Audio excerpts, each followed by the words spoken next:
2 Coríntios, capítulo 4. Eu quero pedir um favor para você.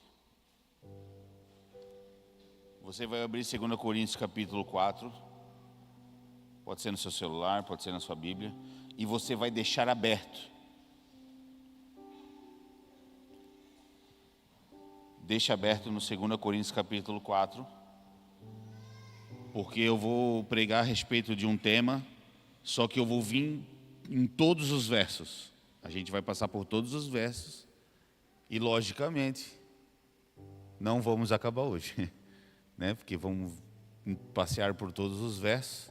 E eu queria que tu deixasse aí, porque no decorrer da mensagem, eu vou dizer verso 2. Aí tu vai acompanhar aí, tanto no celular, tanto na sua Bíblia, para que você fique bem por dentro da palavra. Amém?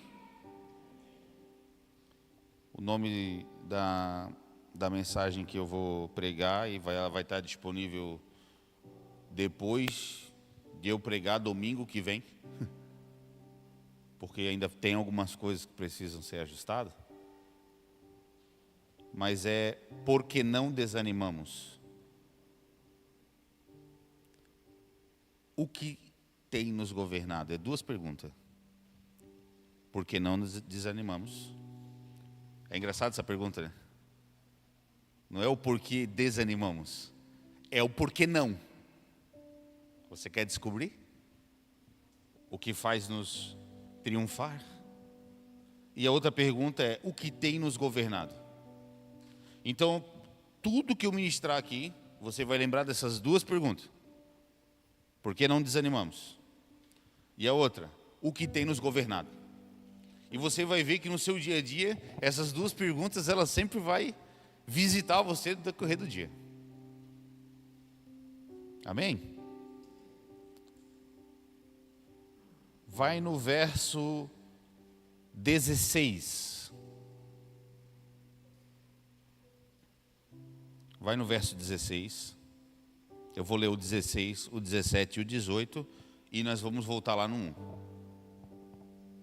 Verso 16.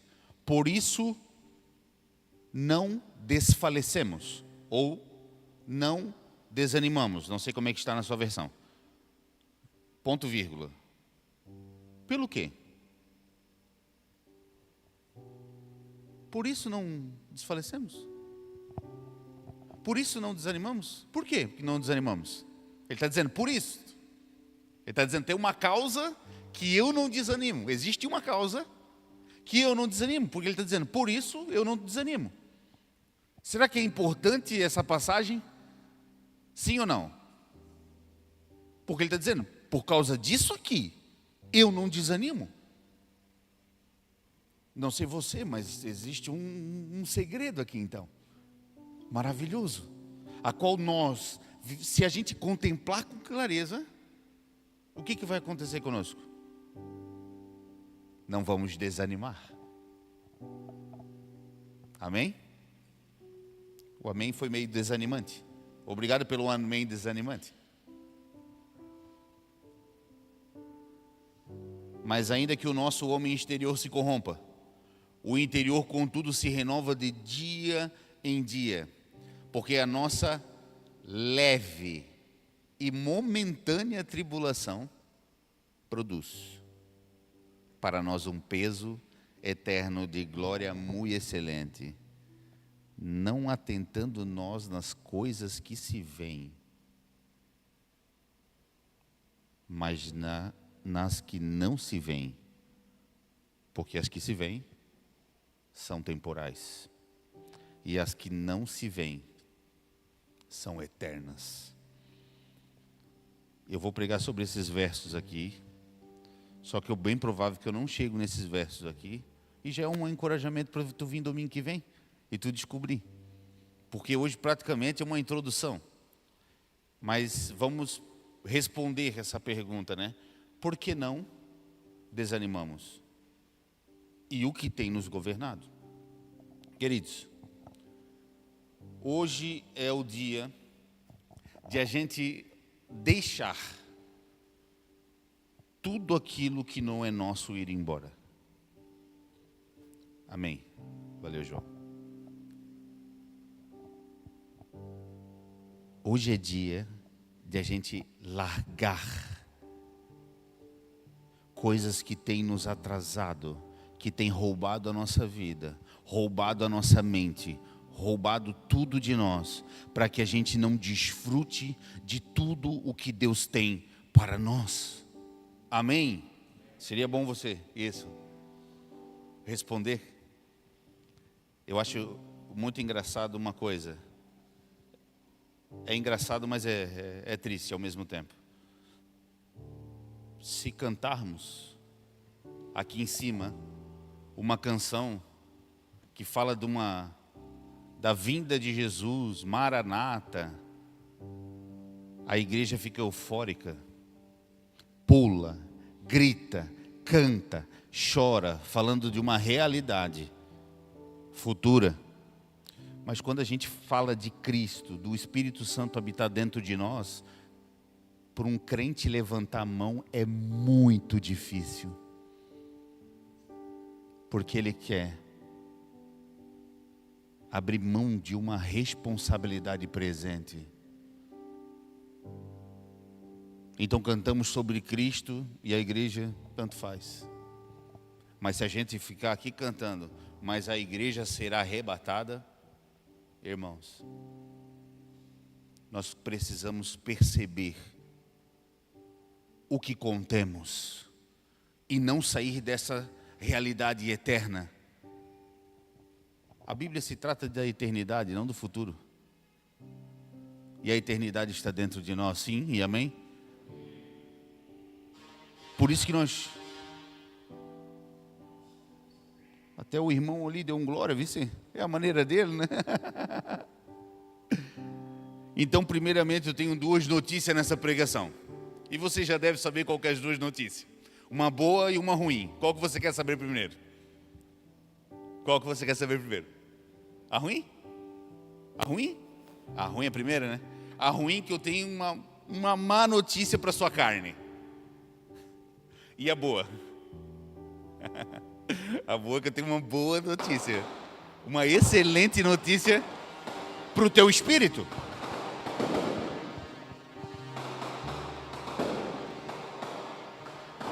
Os irmãos estão celebrando mais que nós.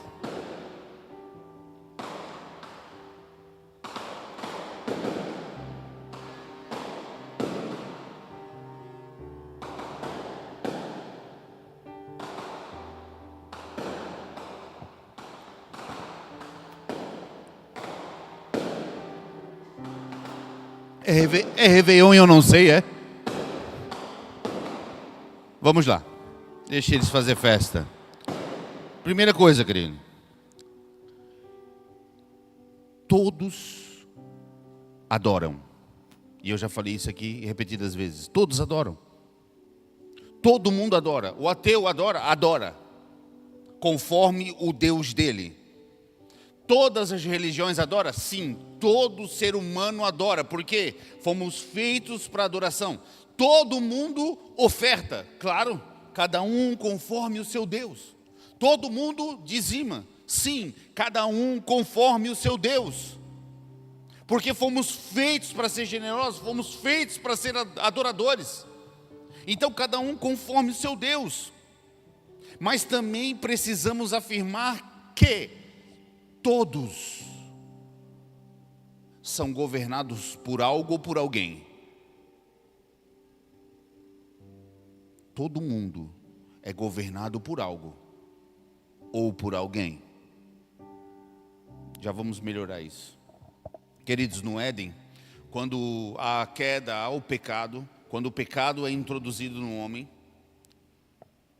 uma coisa aconteceu, que veio junto com o pecado,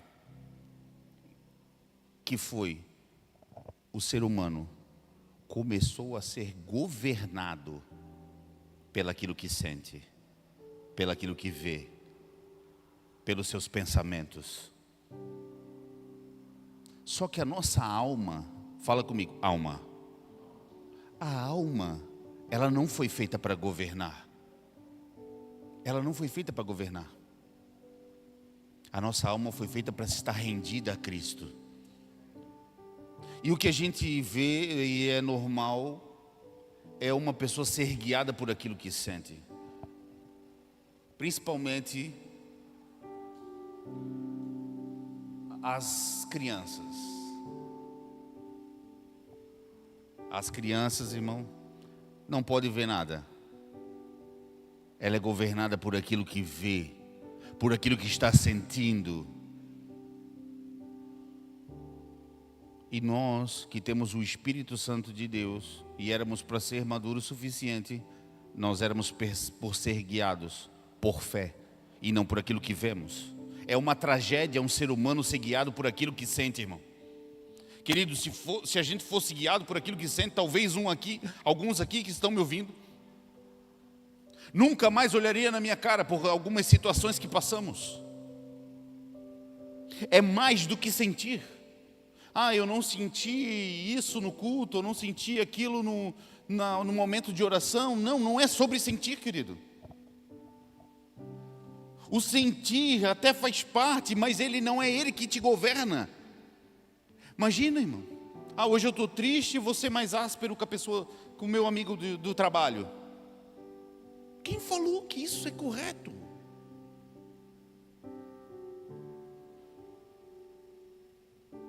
Então, a partir disso, o ser humano começou a fazer aquilo que pensa.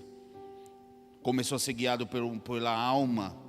Uma alma desenhada por Deus, que foi feita para adorar e se render a Deus, começou a tomar conta.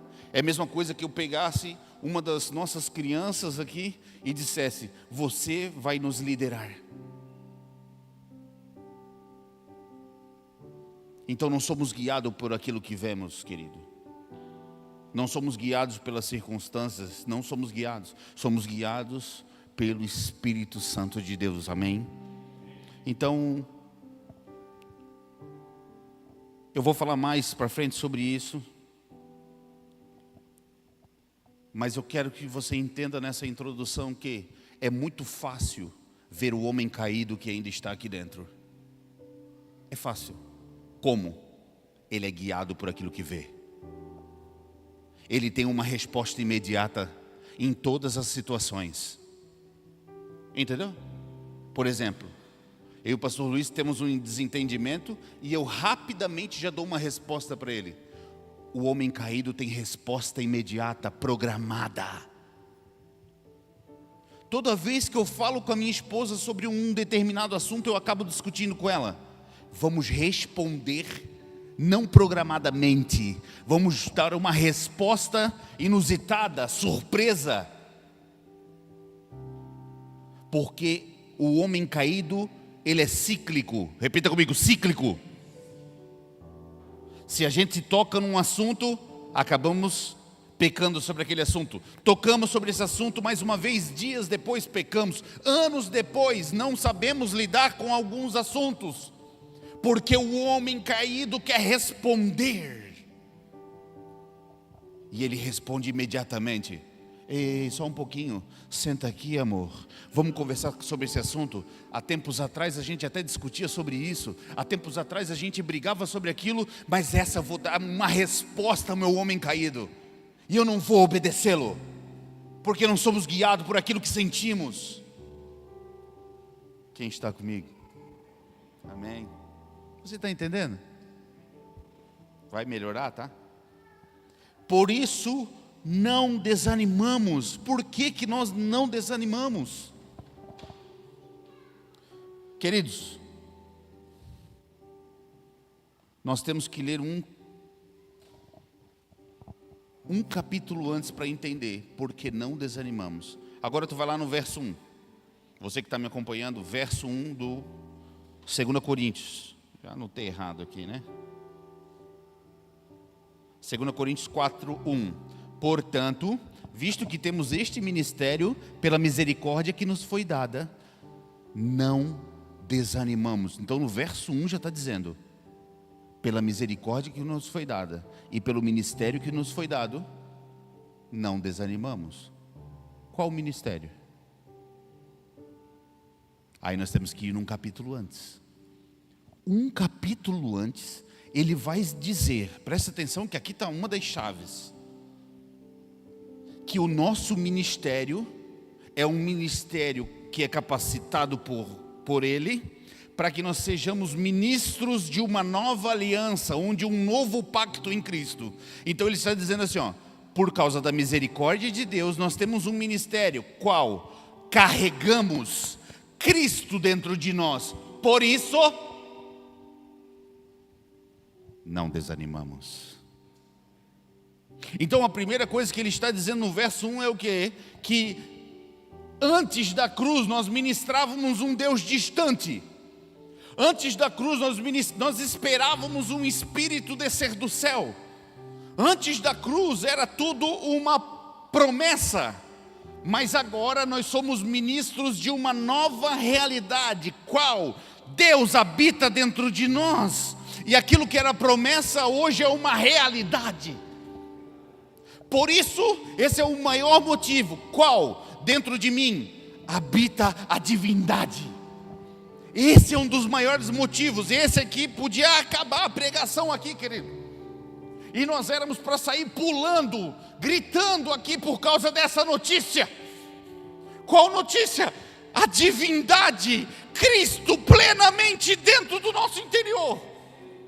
Então esse é o primeiro motivo a qual não desfalecemos, não desanimamos. As coisas ao nosso redor podem estar pregando o que quiser, por esta razão não desanimamos, por misericórdia, nós contemos essa natureza dentro de nós.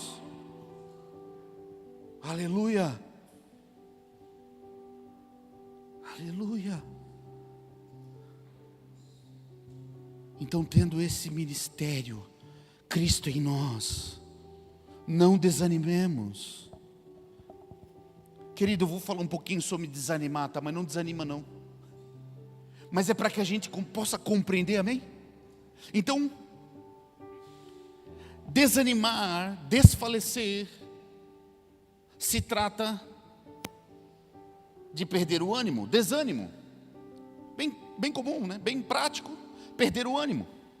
E você sabe na Bíblia onde fala a palavra ânimo, que é lá em Gênesis, a qual Deus sopra o ânimo de vida em Adão. Quem está comigo? Você lembra dessa passagem? Deus dá um ânimo para ele, e esse ânimo se torna alma vivente, e ele vira um ser vivente. Quem está comigo? Todos entendem isso? Então Deus soprou o ânimo dentro dele. Então quando falamos de desânimo, estamos falando do quê? Perder ânimo. E perder o ânimo é perder a vida, porque o ânimo que trouxe a vida Adão. Então o desânimo não é algo comum, algo que a gente tem que tratar como normal, porque o desânimo se trata de perder a vida. E perder a vida, para que a gente entenda melhor, você quer entender sobre perder vida? Perder a vida é como se esse copo, essa taça estivesse cheia de café. E o café é a nossa vida, é a vida de Cristo em nós. E eu começasse a pegar uma mangueira e começasse a jogar água aqui dentro. Esse café, uma hora, ia estar completamente diluído, sim ou não? Então essa diluição do poder divino dentro de nós, essa mescla aqui dentro, vai diluindo esse poder. E nós começamos a perder o poder de Deus que já está dentro de nós. Quem está comigo? Vocês entendem isso? Que o Evangelho que está dentro de você, Cristo que está dentro de você, se você não cuidar dessa vida, ele vai sendo diluído pouco a pouco. E quando você percebe, você já não tem mais essa vida. Mas a vida também está falando de tempo. Repita comigo, tempo. Então perder a vida também é perder tempo.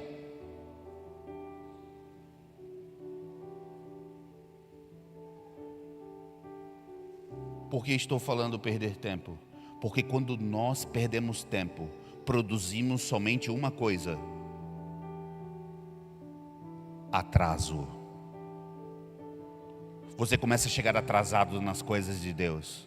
Você começa a chegar atrasado no propósito da sua família. Você começa a chegar atrasado nas coisas que Deus está construindo na comunidade local. O desânimo te atrasa. Repita comigo: o desânimo me atrasa. Porque começamos a perder tempo. Querido, não podemos perder tempo. Tudo aquilo que nos impede de crescer em Cristo precisa ser tratado como um inimigo, como ameaça. E uma das coisas que é uma ameaça dentro de nós, que começou lá no Éden, é o quê? Ser guiado por aquilo que vê. Ser guiado por aquilo que vê se tornou uma ameaça.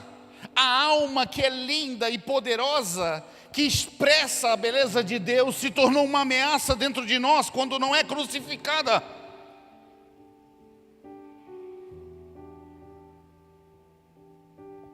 Perder a vida, diluímos Cristo dentro de nós, vocês entendem? Perder tempo não pode fazer parte da nossa realidade. Porque produz atrasos. Isso aqui vai ser no domingo que vem mais explicado, tá? É porque eu estou dando a introdução. Quem está comigo?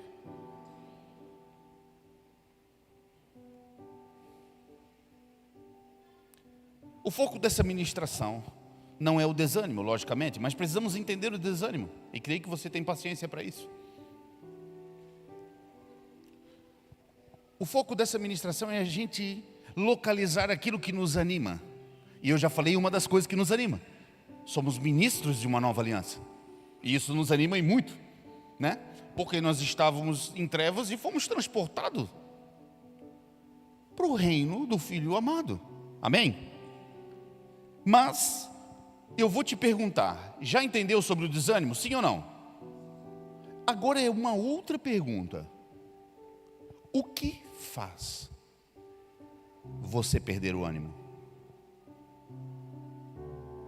O que faz você desanimar? Não precisa responder não, eu quero que você pense. Você sabe que eu prego exercitando a tua mente, né? A gente está numa academia aqui, irmão. O que faz você perder o ânimo, desfalecer, desanimar? São as circunstâncias. Repita comigo: circunstâncias. É ela que faz você desanimar, querido. É ela que faz você desfalecer. Porque as circunstâncias são aquilo que os seus olhos estão vendo. Querido, todo desânimo que vem bater na tua porta é por uma notícia que você recebeu, é por um vídeo que você viu, é por um áudio que você escutou, é por um lugar que você entrou, é por uma mensagem que você recebeu, é pela palavra de alguém, é por um cenário que fica na tua cabeça te perseguindo. Tudo isso é circunstância, e a circunstância quer ditar o que você vai viver. A circunstância quer ditar o como você vai responder. Só que nós não somos guiados pelas circunstâncias. Querido, por exemplo, o exemplo mundial eu quero dar agora, porque temos pessoas, né, nos assistindo agora, né? O exemplo mundial se chama Covid-19. O Covid veio, a pandemia veio, e eu te pergunto, como a igreja respondeu?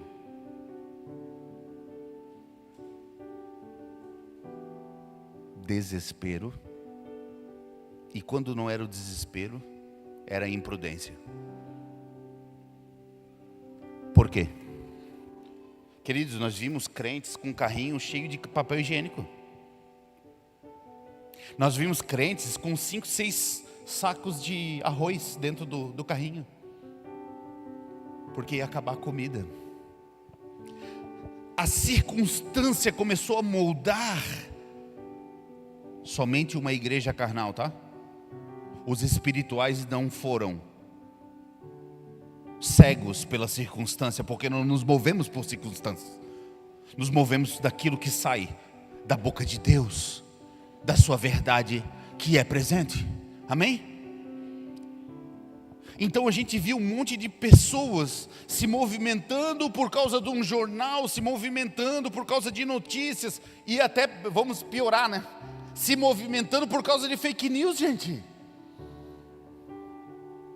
É isso que Paulo nos ensina. Não, isto é o que faz você desanimar, desfalecer. Aquilo que nos anima são olhos fixos no Senhor. Aquilo que nos anima é ler as Escrituras e ver que isso aqui é verdade em nós. Irmão, nós estamos falando do apóstolo Paulo. Que circunstância foi essa? Eu não posso entrar muito aqui porque eu vou falar bem mais depois sobre isso. Vamos falar de circunstância? Você já ouviu falar de Yeshua? De Jesus? Qual que foi a circunstância onde ele foi colocado? Do caminho da cruz, e não somente caminho da cruz, de uma mulher em pecado.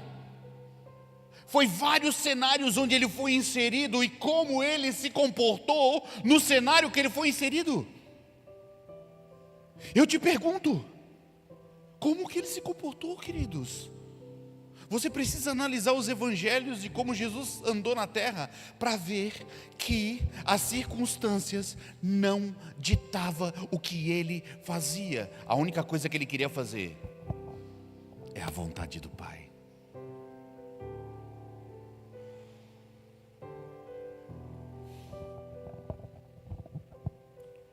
Você entende essa palavra? Isso.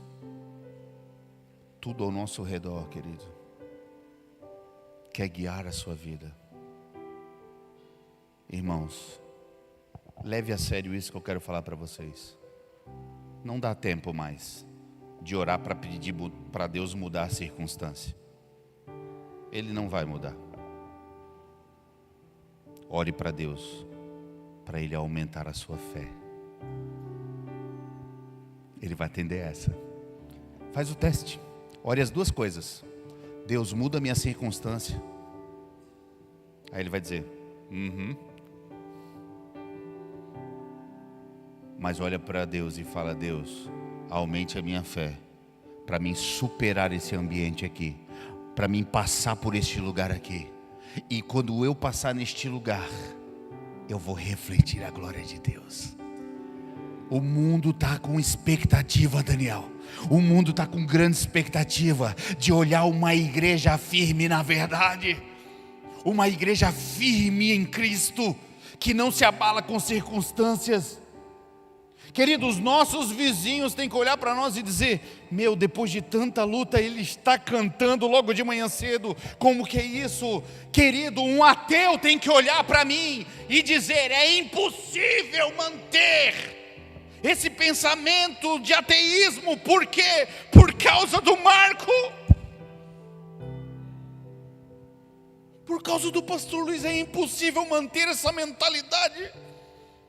Por quê? Porque nós existimos.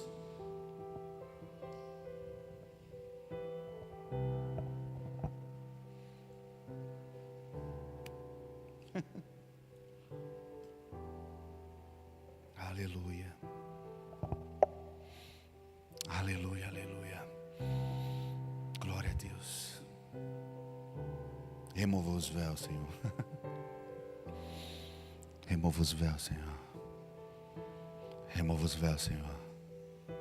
Você vai sair daqui dessa porta vendo as coisas por fé. Pessoas estão sendo libertas aqui pela verdade. Essa realidade é temporal. Vai passar. Esta aqui está aumentando mais e mais. Essa aqui está aumentando mais e mais. Toda a terra está cheia da glória de Deus. Tudo está cheio de Cristo. Tudo está cheio de Cristo. Só que precisa você manifestá-lo para o mundo ver. Precisa de você, de mim. Ontem eu fui num casamento, sabe? De um casal aqui da congregação, né? O Eric e a Gabriele. E aí na hora dos votos, ela começou os votos dizendo, tudo está cheio de Cristo.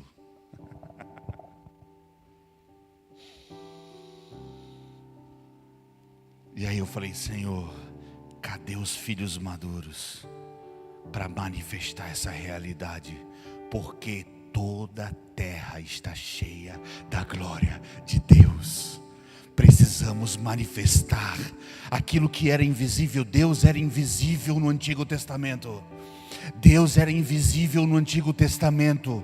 Deus era invisível no Antigo Testamento. Ele se torna visível por meio de Jesus Cristo e ainda está visível por causa da sua igreja.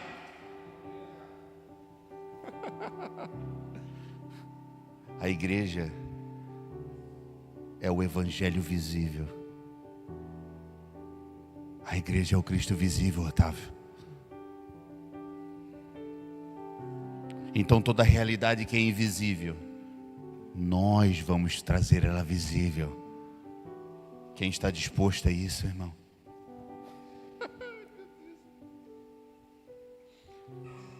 E é por isso que não desanimamos.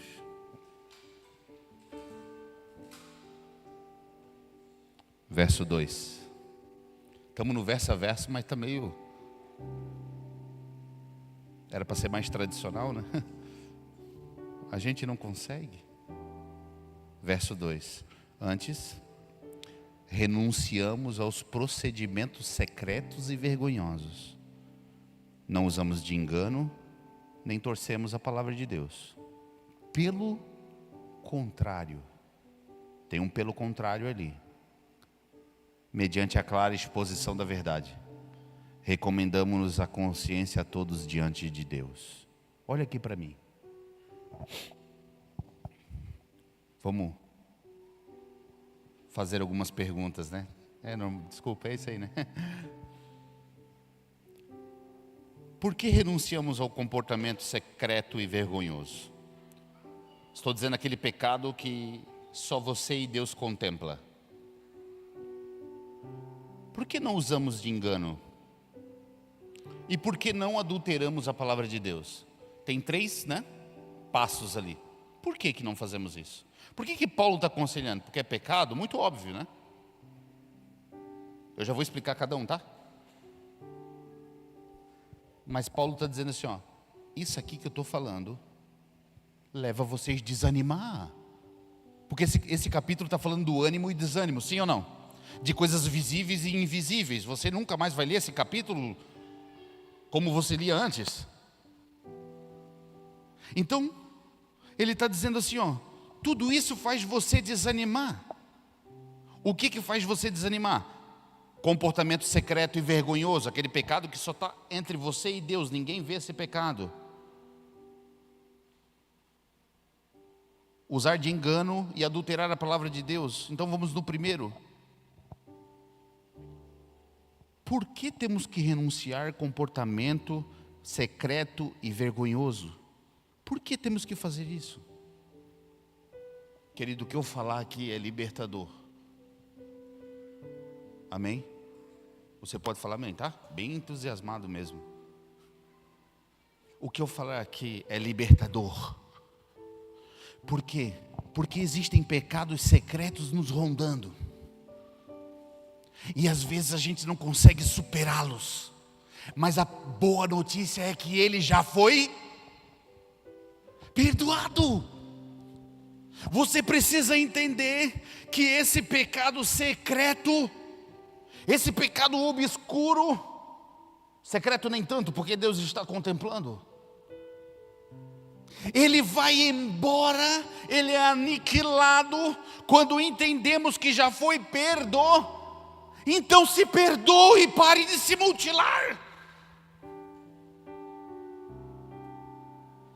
Esse pecado obscuro só se repete porque não nos perdoamos, não ainda enfrentamos a cruz.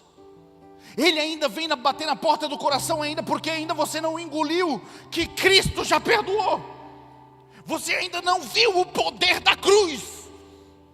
Porque quando vemos o poder da cruz, esse pecado ele não suporta, querido. Expomos todos esses pecados à luz da verdade. Agora eu te pergunto, qual é o pecado que suporta uma palavra dessa? Aquilo que é obscuro, aquilo que é secreto, não consegue suportar. E você sabe que o Adão, ele é cíclico. Semana que vem esse pecado vai querer vir te dominar novamente. Mas quando a gente expõe ele à verdade e dizemos para ele conscientemente, você não me domina, porque eu fui justificado na cruz. Você não me domina, eu não vou ficar rodando em círculos, eu estou livre porque eu creio em Cristo, estou livre porque creio na verdade.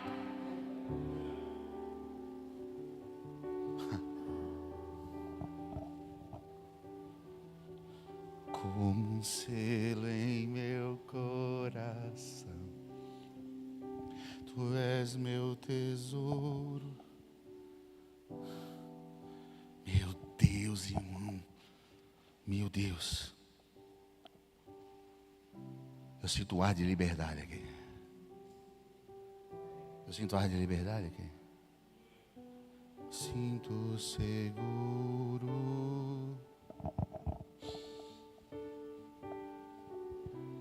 Como um selo em meu coração, Tu és meu tesouro.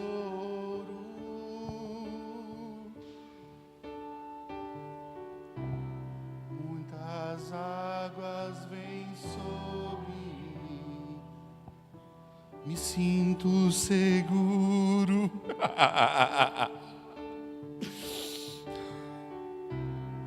Como um selo. Levante sua mão comigo,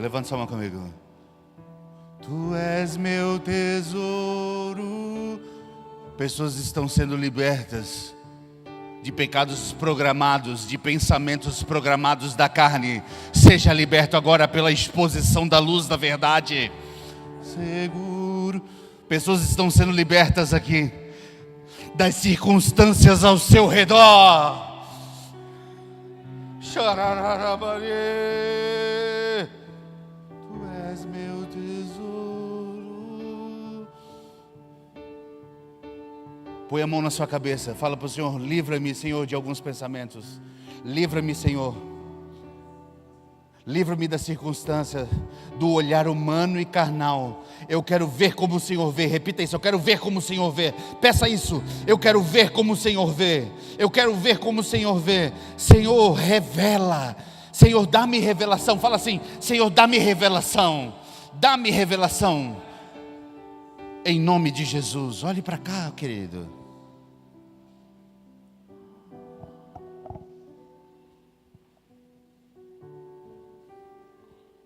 Tem que me comportar. Mas essa graça não dá, irmão. Não sei, eu sinto tanta graça aqui, irmão. Vontade de sair correndo, sabe? Mas eu nem posso, né? Eu fui brincar de esconder com o meu filho ontem, já não deu. Ainda está meio estranho, né? A cicatriz, ela dá umas... Mas é a carne, né? A carne faz isso, ela sente dor mesmo. A carne foi costurada, né? Mas o meu homem interior não.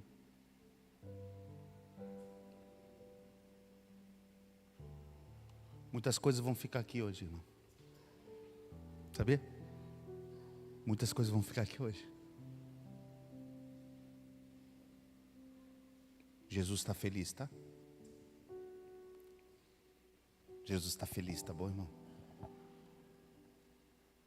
Sabia que Jesus está feliz, irmão? Ele está bem feliz. Ficar remoendo um pensamento e pecando em várias vezes no mesmo lugar, isso traz desânimo. E eu nem preciso ficar tanto neste verso. Querido, estou no verso 2, né? Nós vamos até lá no 18, acho. Por isso que eu te falei, tu vai ter que me dar uma paciência que semana que vem vai dar certo. Não usamos de engano. Mentira podemos detectar facilmente. Uma pessoa que está mentindo, você já Olha, quer ver quando você conhece a pessoa? Tu sobe o narizinho assim um pouco, né? Aí ela mesmo vai se perdendo. Ela mesmo se embaralha, né? Aí é mais fácil ainda, tu manda uma mensagem para a esposa. Oi, aquilo lá. Aham, pode deixar. A mentira ela é fácil de detectar. O engano não. Paulo está dizendo que o engano desanima. E o que é um engano então? O engano é uma natureza mentirosa, é uma mentira com uma roupa de verdade. O engano é uma palavra que ela vai mesclada com verdades e mentiras. E isso traz desânimo. Por que isso traz desânimo? Porque uma pessoa que está no engano é impossível se firmar na verdade. Como vamos nos firmar na verdade se estamos no engano? Por isso, querido, o evangelho precisa ser pregado verdadeiramente. Nós precisamos ser mais profissionais ao pregar o evangelho. Verdadeiramente. Porque o engano, ele até contém verdades, mas ele mata, desanima, te rouba a vida. Então, além dos pecados secretos, nós temos o engano que precisamos abandonar. Próximo, não adulteremos a mensagem de Deus. Adulterar, diluir, foi falado aqui já, né? A mensagem é quando queremos adaptar a palavra com a nossa vida. Levamos uma vida errônea, ruim, e queremos achar um versículo bíblico para abraçar. Queridos, agora mesmo tem um monte de gente fazendo pergunta no Instagram: pastor, é pecado? Ah, querido, o que ela quer saber? Eu quero pecar em paz, pastor. E isso é diluição da verdade. Nós não temos esse poder. O evangelho veio de Deus. O evangelho é a vida de Cristo. Nós não temos direito de diluir essa mensagem. E nós temos um monte de pessoa perguntando se é pecado ou não, pastor. Por que ela quer saber se aquilo é pecado? Porque ela faz muito daquilo e ela não quer ter a consciência pesada. Então toda vez que a gente pega a palavra e quer se adaptar à tua vida, querido, vai dar problema sério, porque vai ter diluição. Você precisa morrer, e aquilo que está dentro de você obedece à palavra. A nossa função e a nossa participação nesse evangelho é qual? Morrer.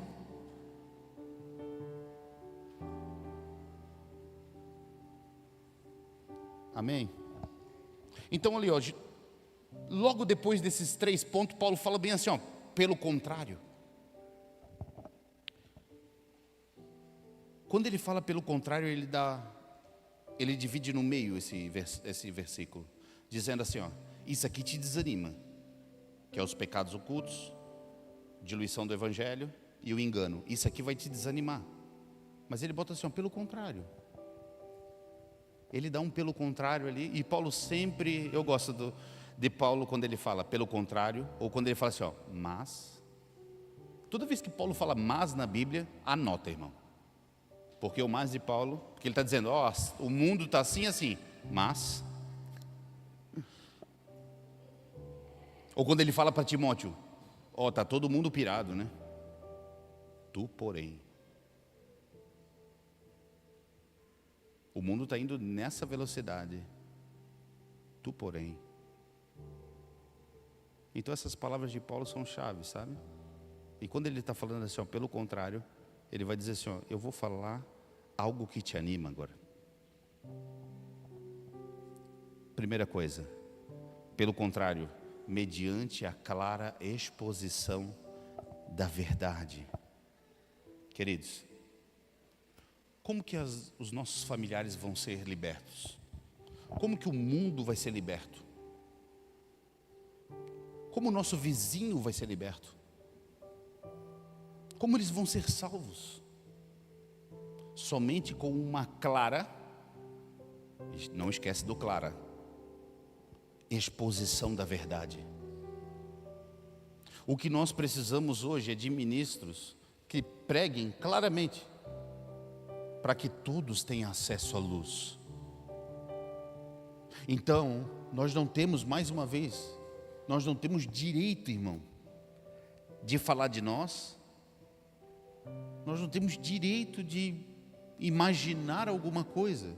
Nós precisamos de falar do Evangelho claro, para que todo mundo absorva essa verdade.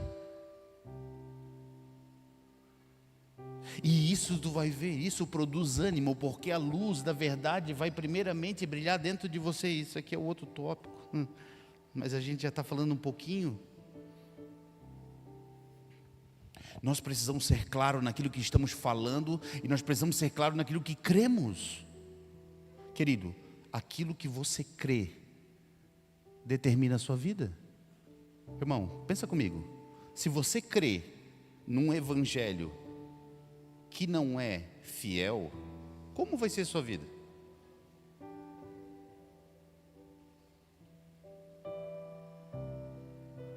Se você crê num evangelho inexato, errôneo, como que vai ser a tua vida, irmão? Por isso que nós temos que tratar um pouquinho sobre o crer, porque o crer vai determinar como você vai viver nessa terra. Até o crer é muito importante. A gente acha que não, eu só creio em Jesus e eu vou ser salvo. Não, querido. Até o crer vai determinar a sua vida. Nós precisamos crer corretamente também. Então temos que pensar corretamente. Sim ou não? Quem lembra da Torre de Babel aqui? Quem lembra da Torre de Babel? Deus derrubou a Torre de Babel? Deus não derrubou a Torre de Babel não, irmão. Vocês lembram qual era o propósito dela? Bora, galera. Vamos levantar essa torre aqui, para o nosso nome ser grande, e para essa torre tocar no céu. Não é legal isso, irmão? Não é legal ter um nome grande? É legal sim, fala que sim. É tão legal que Deus faz a mesma proposta para Abraão, né? Só que aí é Deus, né? Um capítulo depois, Deus falando para Abraão: eu vou fazer o teu nome grande. Só que não falou que Abraão ia até o céu, falou que o céu ia até Abraão. Mas é uma outra conversa, né, irmão? Mas aí as pessoas começaram a construir a Torre de Babel e começou a dar certo na construção. A edificação estava com tudo. Essas obras aqui do balneário é legal, mas a Torre de Babel estava indo com tudo, irmão. Ela estava subindo. E Deus estava lá observando. Deus poderia ter quebrado? Sim ou não? Deus podia ter destruído todo mundo? Sim ou não? O que Deus fez para parar uma edificação? Confundiu a língua. Nós estamos aqui construindo a Torre de Babel. De repente Deus vem, nós falamos todos a mesma língua. Fala comigo, mesma língua. E de repente vai lá, Deus confunde tudo. Todo mundo falava português, irmão. Daqui a pouco, olá, que tal? Hello. Confundiu a língua, eles começaram a desentender na edificação. E o que eu quero dizer aqui? Irmãos, se nós não termos a mesma clareza na fala do Evangelho, nós não vamos conseguir edificar a igreja, irmão. Nós precisamos falar a mesma coisa. Por quê? Porque Deus só fala uma coisa, a palavra. E quem é a palavra? Cristo. Quando Deus fala, só sai uma coisa da boca dele: Cristo. Então precisa dessa clareza do Evangelho. Qual? Cristo é suficiente. Vamos continuar? Então essa parte é gostosa, né? Você está entendendo?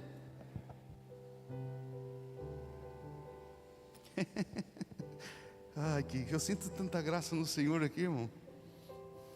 Eu não posso bagunçar.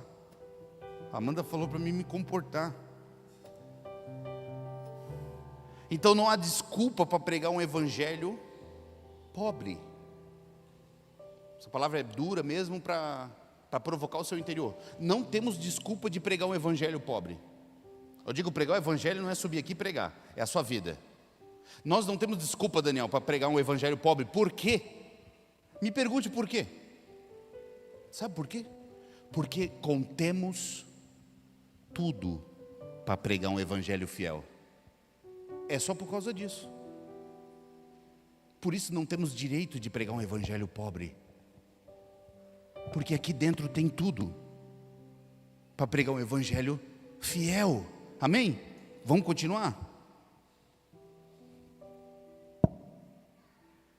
Olha só, quando a gente está exposto a essa verdade, a nossa consciência é levada a Deus. Lembra ali no verso? Como é que diz o verso? Recomendando-nos a consciência de todos diante de Deus. Repita comigo, consciência.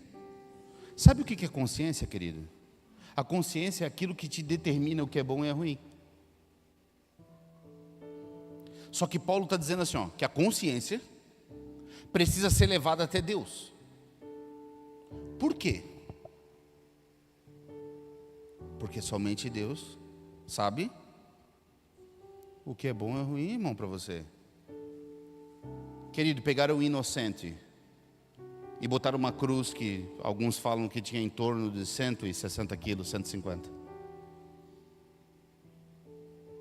E brutalmente assassinar ele.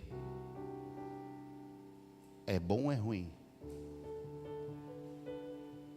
Você está entendendo que a nossa carne, eu fiz essa pergunta para você entender que a nossa carne, ela não sabe o que é bom ou é ruim. Ela não sabe, Daniel. Pegar e endurecer um coração de um líder, Faraó, para maltratar o povo de Deus, é bom ou é ruim?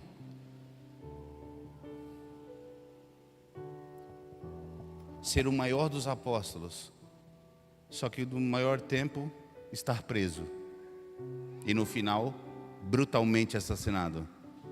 Na sua visão, é bom ou ruim? Esse apóstolo tinha que estar solto pregando nas ruas. Era para estar no YouTube. É bom ou é ruim? Você entende? Você nem sabe o que é bom ou é ruim para você. Só que levamos a nossa consciência até Deus. E o Senhor vai dizer para você se aquilo é bom ou é ruim. Os dias vão ser maus. Queridos, no mundo terá, mas eu venci o mundo. Então pouco me importa o que vai acontecer, porque tudo isso aqui já foi vencido. E o Senhor acha que é bom eu passar por isso? Porque todas as coisas cooperam. Então a gente nem sabe o que é bom ou ruim, gente. Você está comigo ainda? Eu tenho mais um pouquinho, tá? Aleluia. Quantas vezes, né, nós perguntamos para o Senhor, né, Senhor, por que eu estou passando por isso? A gente está passando por algo, só que a nossa mente diz que é ruim aquilo. Você já parou para pensar nisso? Que vai acontecer algo na nossa vida e nós vamos determinar se aquilo é bom ou é ruim. Automaticamente. E é rápido, tá? É rapidamente. Tu vai estar de frente com um desafio e a tua mente carnal vai dizer, isso é ruim. E normalmente ela vai querer se afastar daquilo. Aí produz, né, procrastinação, atraso, e você sabe muito bem o que eu estou falando. Por quê? Porque a nossa carne não quer passar pela cruz. A nossa carne não quer passar por desafios. A nossa carne quer estar de boa. Falando numa linguagem mais. A nossa carne quer ficar de boa. Então, queridos, o que eu estou falando aqui? Que nós temos que levar a nossa consciência a Deus. Porque Deus vai determinar a nossa consciência. Por isso que Paulo fala que nós temos a mente de Cristo. Você só pensa como você pensa porque você está vendo as coisas. Parece confuso. Mas temos a mente de Cristo, logicamente. Vamos ver como Ele vê, irmão, diga amém. Você está mais animado ou não? Um sorriso, né, de canto. Então nós vamos para o verso 3. O 3 é rapidinho, já vamos matar o 3 então. Mas se o nosso evangelho está encoberto, para que estão perecendo é que está encoberto. Queridos, o evangelho está encoberto àquele que se perde. Para nós está disponível.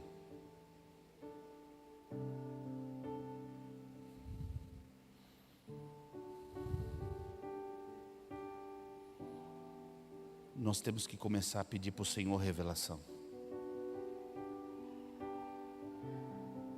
Você crê que Cristo está no seu interior, sim ou não? Tá. Então nós precisamos ver mais Ele.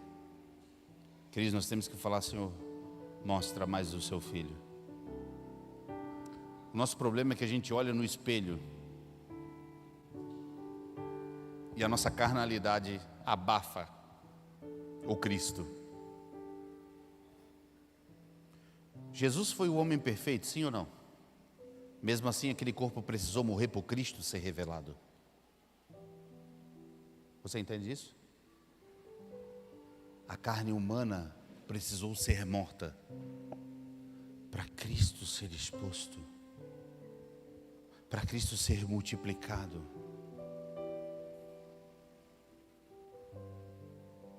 Você vai ser multiplicado também. Aquilo, a sua porção precisa ser multiplicada, sim ou não? Sim ou não? Você já parou para perguntar por que Jesus usa o vinho e o pão? Lembra da ceia? Por que o Senhor usa o vinho e usa o pão? Queridos, a melhor coisa para tu interpretar a palavra de Deus é fazer perguntas para Deus. E Deus sempre vai mandar uma pessoa entendida até você. Ou você vai ter uma revelação. Não tem, Ele gosta de fazer isso. Hoje eu tive a oportunidade de pregar o evangelho para uma pessoa que está assistindo The Chosen. Nunca imaginei que o The Chosen ia me ajudar tanto. Glória a Deus pelo The Chosen. Propagandinha, né? Eu nunca achei que o The Chosen ia me ajudar tanto. Mas as perguntas dessa pessoa foram muito específicas. E sobre isso? E sobre isso? Precisamos estar preparados. Amém? Então, por que o pão e o vinho? Porque todo pão já foi uma semente. Todo pão, repita, todo pão já foi uma semente. Todo vinho já foi uma semente. Jesus Cristo já foi uma semente. Tem como eu pegar uma semente aqui, partir e nós comer toda essa semente? Ela precisou crescer. Ela precisou ser processada.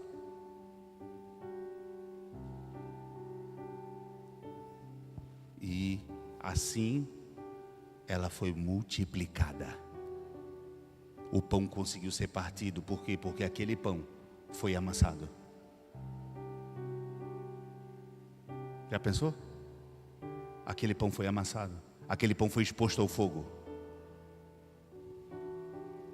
E aquele pão cresceu. E foi multiplicado. Aquele vinho foi uma semente que deu um cacho de uva. E essa uva foi amassada. Ela foi processada. Ela foi guardada para criar fermentação. E depois ela foi multiplicada, simbolizando a sua vida. Você entende? É bem claro, não? O evangelho precisa estar claro, disponível. Precisamos ter revelação, porque tudo isso já está disponível a nós. Não é sobre o pastor, querido, isso aí já foi. O meu pastor lá, tal. Não, é sobre nós. Temos a revelação, temos a mente de Cristo. Queridos, hoje mesmo o Senhor pode te trazer uma revelação. Agora mesmo o Senhor pode falar contigo. Hoje mesmo você pode ter um sonho com o Senhor falando contigo. Amanhã de manhã, quando você acordar, você pode ter uma impressão no Espírito, a qual você nunca teve. E você não vai me perguntar se foi Deus, não. Sabe por quê? Porque Ele é inconfundível. Você não vai olhar para mim e dizer, será que foi Deus? Sabe por quê? Porque você vai dizer, realmente foi Deus, porque eu nunca vi algo antes, algo parecido. Você vai receber um grande toque no seu coração, querido, é isso que eu quero dizer. Vamos continuar para ir para o fim. Verso 3? Não, foi 3. 4, quem está comigo? Você está feliz ainda, irmão? Glória a Deus, vamos caminhar para o fim. E depois nós continuamos. É o 4. O Deus dessa era. Satanás, tá? Satanás é chamado de Deus aqui bem rapidinho, tá? Satanás é chamado de Deus porque pessoas faz ele um Deus. Viu até o... Pessoas faz Satanás como Deus. Então é o Deus dessa era, o Deus desse século. Volta. O Deus desta era cegou o entendimento dos incrédulos ou descrentes. Não sei qual que é a tua versão, ou talvez tenha outro nome, não sei se outra versão tem outro nome. Cegou o entendimento dos descrentes ou incrédulos, para que não veja a luz do evangelho da glória de Cristo, que é a imagem de Deus. Primeira coisa, você precisa saber o que é incrédulo. Incrédulo, querido, é a pessoa que numa circunstâncias, lembra da circunstância lá no começo? Numa determinada fase da vida dela, vamos ser melhor assim, essa pessoa, Deus exige dela fé. Só que ela determina que é melhor abandonar do que ter fé. Somos colocados numa circunstância, somos colocados numa fase da nossa vida, e por opção própria, eu decido não passar. O nome disso é incredulidade, porque na oportunidade de ter fé, você não teve. Você abandonou a fé, e isso é ser incrédulo. Você entende isso? Não tem problema se não entendeu. Depois nós conversa, depois você escuta, eu acho que vai estar gravado. Mas incredulidade é o quê? Eu tenho uma oportunidade de ter fé. Por quê? Porque meus olhos não conseguem contemplar, passar por isso. Senhor, eu não consigo me ver passando por isso, mas eu tenho fé que eu vou passar e eu vou aguentar firme. Ou temos a outra opção? Desistência, incredulidade. Então ele está dizendo assim, ó, que nessas pessoas que estão abandonando a fé, tendo a opção de ter fé, Satanás está fazendo um serviço. Satanás quer matar, quer roubar. Querido, nós precisamos entender que ele está cegando o entendimento. Fala comigo, entendimento. Meu Deus, Satanás tinha tanta coisa para fazer, Marco. Satanás podia fazer um monte de coisa, mas ele está cegando o entendimento. Ele não quer que você porque quem entende, continua o versículo, consegue ver a glória de Cristo, consegue ver a imagem de Deus. Então é muito importante que nós entendemos. Queridos, a parte mais importante de um culto, sabe qual é? O entendimento. Porque se você entender, não vai ser roubado de você. Por isso que eu não vejo problema uma pessoa me mandar mensagem, pastor, não entendi isso, pastor, aquilo ali está meio... Não tem problema, porque o zelo da igreja de Atos do primeiro século era o zelo por entendimento. Querido, se você entender a glória de Deus, muitos problemas vão ser exterminados. Então, nós temos que entender. O evangelho precisa ser claro, precisamos entender as coisas. Eu gosto do novo nascido. Você já falou com uma pessoa que nasceu de novo? Ela me empolga. Porque a pessoa que nasce de novo, ela te procura. Ô pastor, Eu quero entender. Quer saber se uma pessoa nasceu de novo? Ela tem fome pelo leite espiritual que a igreja produz, porque ela acabou de nascer. Pedro não fala do leite espiritual? Você lembra disso? O que Pedro está dizendo? Que o novo nascido, a pessoa que nasceu de novo, que tem fé em Jesus Cristo, a primeira coisa que ela quer, não é só chorar, né? Que ela chora bastante. Ela quer se alimentar de Cristo. Ela não pensa em outra coisa, ela quer Cristo e tudo é suficiente para... Fala mais, pastor, eu quero mais. Fala mais sobre isso, eu quero mais. Ela lê a Bíblia, ela quer fazer as coisas, irmão, é tudo, a prioridade é Cristo. Ela acorda já glorificando, até circunstância para o novo nascido, ele não está nem aí. Ele quer saber de Cristo, ele quer mais, ele precisa desse alimento. E é gostoso, cara, por quê? Porque nós tentamos manter essa pessoa assim. Continue assim, com fome e sede da palavra, porque isso é uma evidência de que você é salvo. O salvo quer comer de Deus, irmão.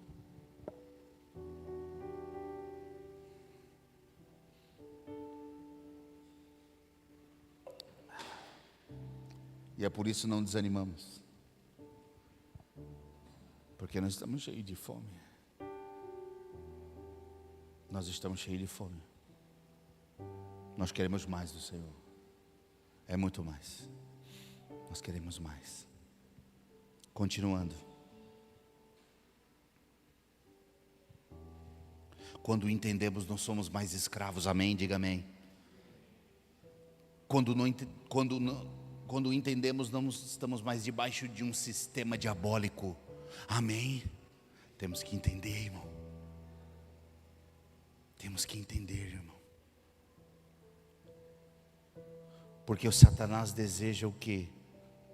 Cegar. Satanás quer que as pessoas não vejam a luz, irmão. Ele quer que as coisas fiquem encobertas.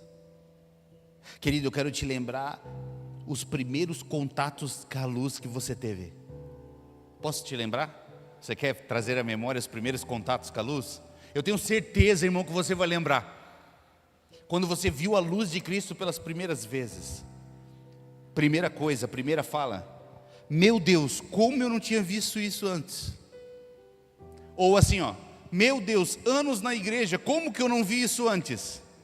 Isso é o evangelho da luz de Cristo. Esse é o poder do evangelho. Estou anos na igreja, nunca tinha visto antes. Esse é o evangelho, porque o poder é crescente, a luz é crescente, a luz vai tomando conta, a luz vai crescendo dentro de você. Segunda fala: como eu pude me comportar assim? Porque quando você vê a luz do evangelho, tu vê o teu comportamento infantil também.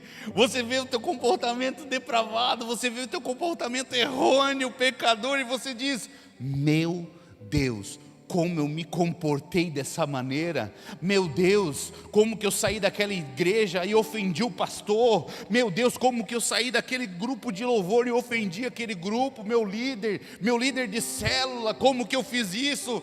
Falta de luz, querido. Satanás trabalha nisso. Então com certeza saiu da tua boca isso. Como eu pude me comportar dessa maneira? A luz vai crescendo. Então, bem provável que você vai pensar nisso. Meu Deus. Nem vamos longe, dentro de casa mesmo. Meu Deus, como que eu fui assim? Meu Deus, como é que eu me comporto dessa maneira? É? Uhum. Aleluia. Está crescendo a luz aí em você? Está crescendo ou não está? Tem mais uma frase, tá? Está crescendo a luz aí em você? Vai crescer muito mais. E falo isso com convicção. A outra fase, sabe o que é? HMMM. Agora eu entendo. Porque você passou um inferno, né? Porque a vida sem Cristo é um inferno. Tem pessoas que já estão no inferno, querido. Elas não vão, elas já estão, porque tudo sem Cristo é vazio. Não pense que o inferno é algo futuro, não. Aí a gente fala, agora eu estou entendendo todo aquele processo. Agora eu estou entendendo, é para que a luz de Cristo brilhe mais no meu interior. Meu Deus! Agora eu entendo. Que frase gostosa de falar é essa? Agora eu entendi. Depois que a gente prega, depois quando a gente ensina, às vezes isso acontece nas outras igrejas, que é muito difícil. Vocês são duros na queda, né, irmão? Vocês, para encorajar o pastor, irmão, se depender de vocês, eu já ia embora faz tempo. É difícil, irmão, aqui. Pastor, para ser pastor aqui, né? Tem que ser brabo, hein? Como eles estão dizendo por aí, brabo, né? Olha, pastor, para ser pastor nessa igreja tem que ser brabo. Vocês anotam de cara feia. Vocês dizem, é verdade. E aqui, ó, anota tudo, graças a Deus, né? Querem aprender, glória a Deus, né? Mas também é assim, né? Esperando o pastor dar uma forma. É os berianos. Ei, pastor. Ainda bem que a gente não depende do glória a Deus dos irmãos. Glória a Deus. 2 Coríntios 4:5. E eu sou obrigado a finalizar. Mas a outra é tão bom, né? O próximo verso. Eu vou deixar o próximo para a gente explodir lá no domingo que vem. 5. 5? Não, esse é bom demais. Pois não nos pregamos a nós mesmos, mas a Jesus Cristo, o Senhor, e a nós como escravo de vocês, por amor de Jesus. Vamos lá. Não pregamos a nós mesmos. Querido, não entenda isso como um raiva ou querendo ser áspero ou grosso com alguém. Mas não pregamos a nós mesmos. Não estou dizendo que você não pode contar um testemunho. Eu estou dizendo que o valor do Evangelho não está na tua vida antiga, no velho homem. O valor do Evangelho é onde você foi colocado. Onde é que você foi colocado? Em Cristo. Então o Evangelho não é sobre você. Quantas oportunidades eu tive? E eu lá, 40 minutos contando testemunho. E Deus me tirou disso. Meu Deus, é a igreja, irmão? Aleluia, glória a Deus. E eu fui preso. Glória a Deus. E eu fui lá e bati na minha mãe, irmão. Meu Deus, é forte. Que isso, cara? O pessoal dá ênfase onde você foi retirado e esquece que a glória é de Cristo. Mas como é esse? Que evangelho é esse? E tem aquela... Porque eu estava na depressão. Não, irmão. E começa a chorar aí. Não. Tem que dizer assim, eu estava na depressão, cara. Não, olha aqui esse sorriso aqui, cara. Eu estava na depressão. Não é tipo, ai Deus, meu Deus, é que eu estava lá no lamaçal do pecado. Eu estava no lamaçal do pecado.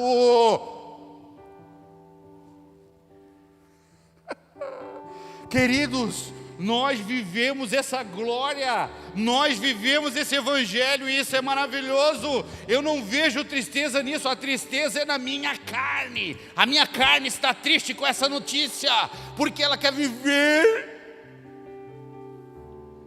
Ela quer viver. E hoje ela vai morrer. Aleluia. Aleluia, queridos. Vai dar certo. Então, meu Deus, eu tenho que falar isso sorrindo para não soar áspero, né?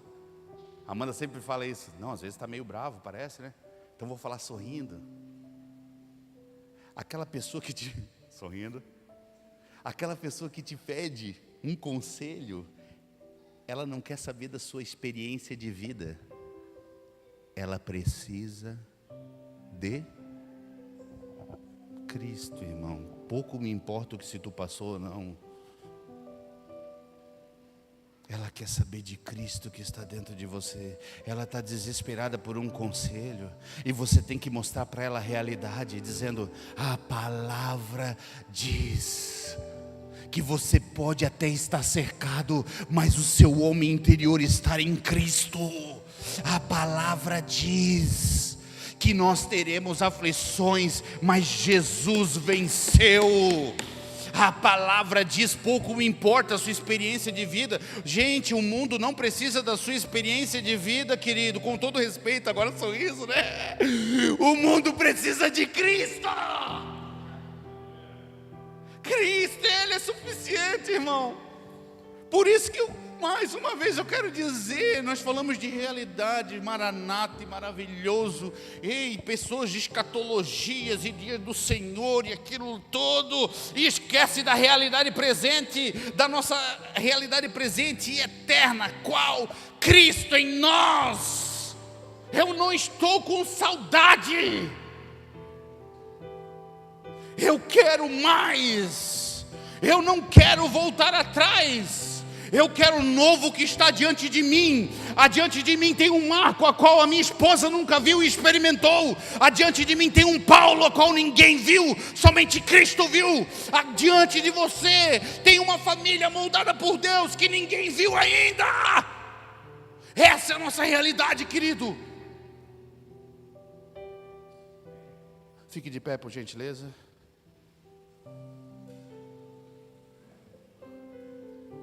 Aleluia.